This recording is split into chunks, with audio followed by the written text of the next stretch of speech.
விடாமுயற்சி படத்தின் வசூல் குறித்து தொடர்ந்து ஒவ்வொரு நாளும் பார்த்து வருகிறோம். அந்த வகையில் இப்படத்தின் 11வது நாள் வசூல் குறித்து இந்த பதிவில் பார்க்கலாம்.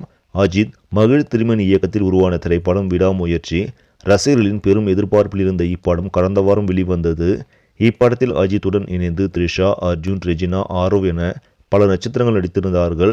ஆக்ஷன் எமோஷனல் கதைக்களத்தில் உருவாகிய இந்த படத்தை ரசிகர்கள் தலைமீது தூக்கி வைத்து கொண்டாடி வருகிறார்கள். சிலர் இப்படத்தின் மீது விமர்சனங்களை வைத்துள்ளனர் என்பது குறிப்பிடத்தக்கது. இந்த நிலையில் 11 நாட்கள் வெற்றிகரமாக கடந்திருக்கும் விடாமுயற்சி திரைப்படம் உலக அளவில் இதுவரை 262 கோடி வரை வசூல் செய்துள்ளது. இனிவரும் நாட்களில் இந்த படத்தின் வசூல் எப்படி இருக்கும் என்பதை பொறுத்திருந்தான் பார்க்க வேண்டும். இதற்கிடையில் விடாமுயற்சி படத்தின் OTT மற்றும் சேட்டலைட் உரிமம் சுமார் 150 கோடிக்கு மேலாக விற்பனையாகி உள்ளதும் நாம் கவனிக்க வேண்டிய ஒன்றாகும். சரி, நம்மளே இந்த செய்தி உங்களுக்கு பிடிச்சிருந்தால் லைக் பண்ணுங்க, ஷேர் பண்ணுங்க, மறக்காம நியூஸ் தமிழ் சேனலை சப்ஸ்கிரைப் பண்ணுங்க. அடுத்த வீடியோவில் சந்திக்கலாம். நன்றி.